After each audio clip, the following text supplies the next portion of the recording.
Our next guest was on this show over a year ago at the Jimmy Fund Radio Telethon, and Curtis, I don't believe I've ever seen Wiggy so excited. It was the sweetest, most endearing thing I've ever seen, how Wiggy fanned out with Ray Bourque. It was awesome. The great Ray Bourque joins us this morning. Hey, Ray. Hey, guys. How are you? Wiggy's not... How you doing, buddy? What's going on, Ray? He's not impressed by much, but it was for him. Yeah. It was meeting who he considers to be one of the greatest. Yeah. Yeah. Sorry we can't meet live today, but maybe next time. We were just talking, Ray, about Tom Brady post retirement and doing a lot of things and having a lot of things on the plate. And it's interesting. Was it difficult for you to find your way after retiring and what you were going to do, whether it was to make money or what you were going to participate in?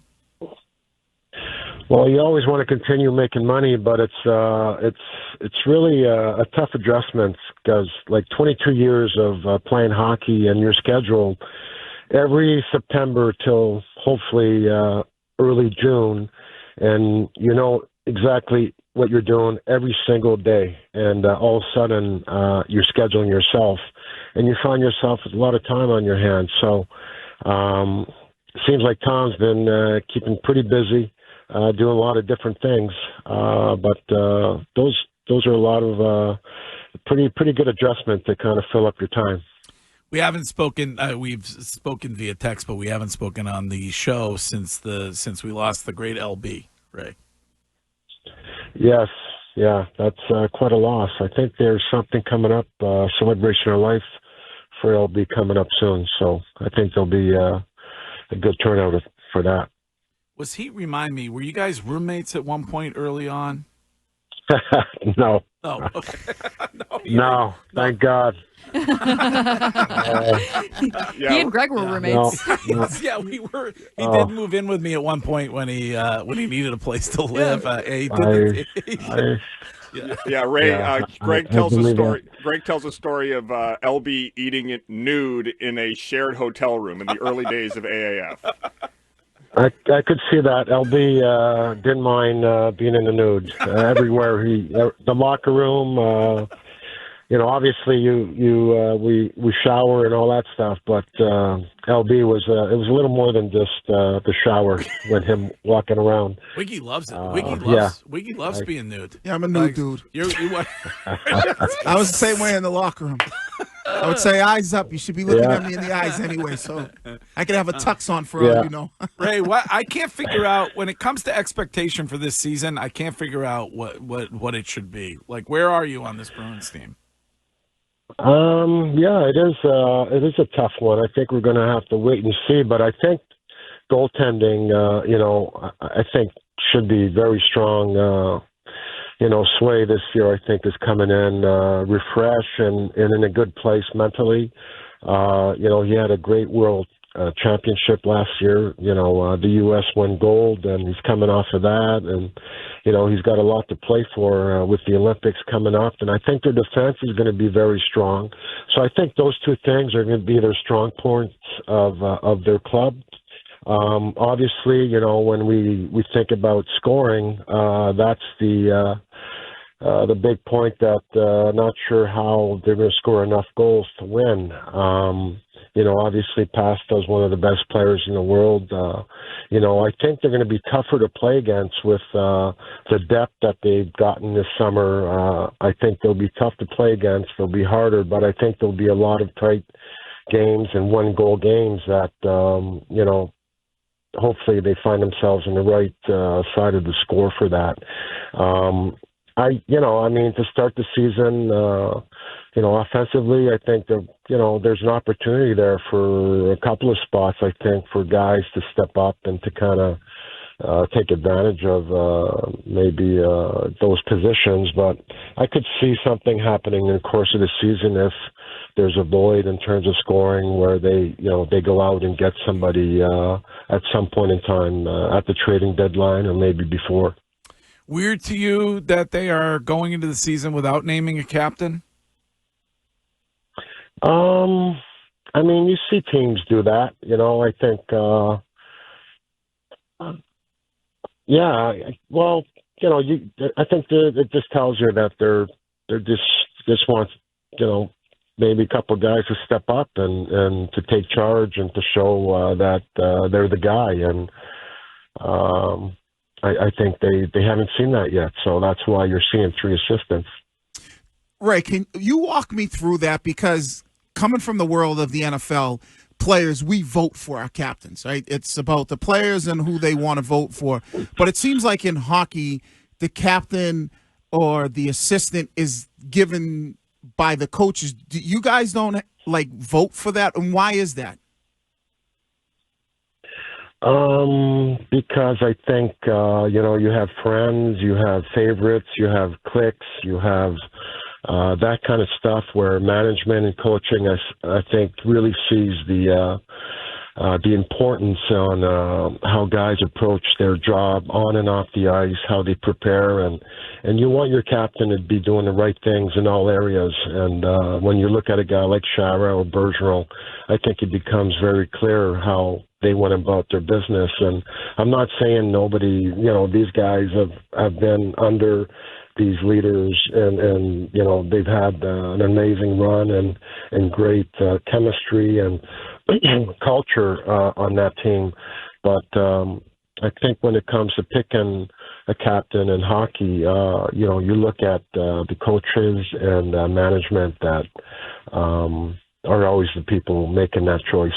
Ray, when it comes to coaching and you look at the last 4 years, there's been so much turnover. How important is it for the front office and for the Bruins organization that Sturm hits?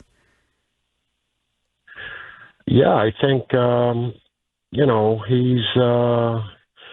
been at this for quite a while now, and I think he's very excited for the opportunity. And I think this team is kind of going to grow together. Expectations are hopefully they're fighting for a playoff spot, but I don't think they'll be leading their division, so it's going to be a battle all year round. And they've gotten a couple of good draft picks this past year, and there's more to come. So I think they're both going to grow together, and I think he's going to be given an opportunity to kind of work with this group for throughout his whole contract. So I don't see any coaching changes coming up anytime soon. With I see Marco coaching throughout his whole deal here and possibly more. So hopefully that's the case. One of the things that you have done relentlessly since retirement is help raise money for others, and you created the Captain's Ball, and that is happening this weekend again, Ray. Is that correct? Nope. Is it next week? Next Thursday, September 25th at Agganis Arena at Boston University. So from 6 to 7, it's a VIP upstairs, and then from 7 to 11, it's on the ice surface. So it should be pretty cool. We've teamed up with the Frady's. This is going to be our 4th year now. The Bourque Family Foundation Captain's Ball is in honor of Pete's memory.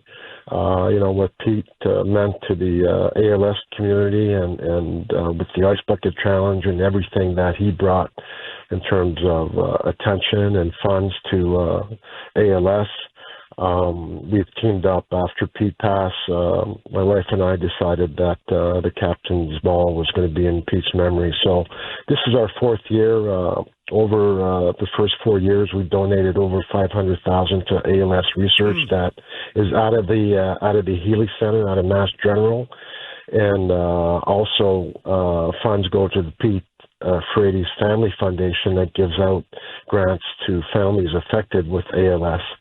So to purchase tickets, you go, or sponsorship opportunities, you go to www.bourquegala.com. And there's also a raffle that's going on that's going to benefit the Captain's Ball as well. This is something you've heard me do the live auction.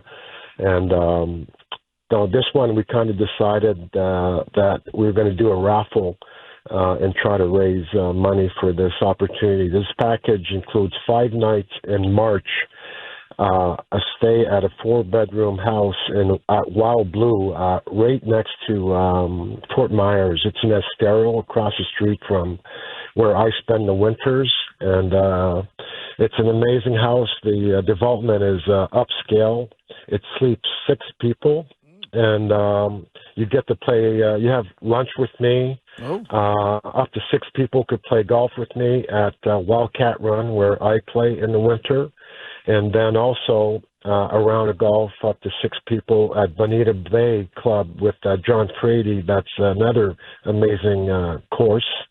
And so it's right in the middle of spring training, where the Red Sox, have their training camp at JetBlue Park, and it comes with 6 VIP tour passes for 6 people. 1 VIP parking pass. The package is worth like $10,000, and it's $100 for a ticket for this raffle. And it's an amazing house. 6 people. It's training camp where the Red Sox are going with all these young players now that are coming up.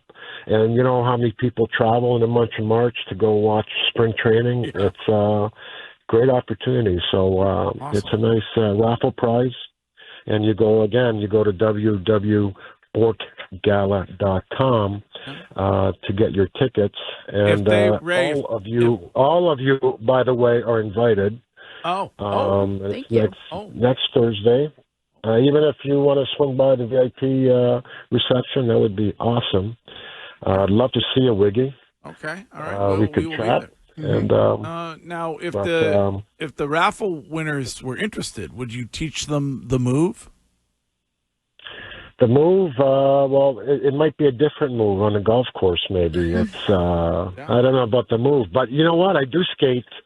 I do skate Monday, Wednesday, Friday mornings at 8 a.m. to 9. So if they want to come on the ice with me, and I could show them the move. I don't know if they'll get it down as well as you did, Philman, but that was for men's league. Ray was willing to spend. It was probably about an hour on the ice with me, and he taught me the move. Wow. Did you use a milk carton at first to get around on the ice? I'm surprised he was able to teach you. It wasn't pretty. Yeah. He's an ankle bender. Believe me, I seen him skate, Ray. He is an absolute ankle bender. Oh, my God. It's actually interesting, Ray. Greg taught me the move, and it's called go to the bathroom when the check comes. He skates like a young Bambi. Yeah. But, Greg, he was, it took a little while. Yeah. It took a little while for him to get it down, but it was my favorite move. If I ever had a breakaway, it's pretty much the move I'd go to all the time. So we call it the move, right? It's the shoulder dip is really the key thing. So you want to it's a shoulder dip, shoulder fake shot, then go to your backhand, but then you got to roof the puck, and he had trouble roofing the puck. Yeah, that's a real problem. we all have our talents, and obviously, Greg. It wasn't hockey for sure. No. Well, I tried. That is cool, to get coached by Ray Bourque is pretty amazing. Once in a lifetime experience. But wasn't part of the deal that you never told anybody he taught you because he didn't want to be embarrassed? No, Ray was kind. That is pretty cool, though. I have to give you credit for that. He doesn't care about that. Hey, was LB on the ice with us that day? Yes. Yeah, it was me, you. It was me, you, and LB. Yeah, he was. Yeah. And that is so cool. I ain't gonna cap. That is a cool experience. I was never able to deploy it during an over 30 hockey game because I never got a breakaway. Well, you gotta be on a breakaway to try to use it, and I can't see that happening.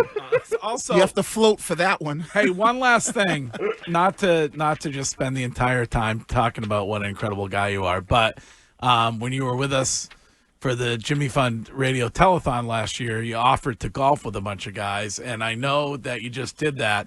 How were those? Where'd you guys play at? We played at Salem Country Club. And how were they? Those guys were awesome. And you know what? I thought I'd probably get one guy that was with his 2 buddies, but they all bought it separately. So they didn't know each other. So by the end of the day, we had an amazing day. It was so much fun. And we had a blast. It was a perfect day. And Yeah, you want to do something again, Hillman. Next time you could do it for two, but next time you said you'll play with me. Yeah, no, I'll be out there. Because we've never played golf together. Yes. All right, Raymond, as always, great to hear your voice. Thank you for doing this when it comes to the captain's ball and to the Fradies, who we are particularly fond of, and we will talk to you again soon, all right? Well, thanks a lot. Really appreciate you giving me an opportunity. And, guys, really look at that package. All you Red Sox fans, get online and let me see you at spring training in March. It's a great time of year in Florida. Okay, all right, there he is, the great Ray Bourque. The nicest. Royalty. It is amazing. I'm looking at most points by a defenseman in NHL history, and he's number one. And the closest active player is 650 points beneath him. Like, he is so far and away going to be having that record for forever. I mean, he really did revolutionize the sport.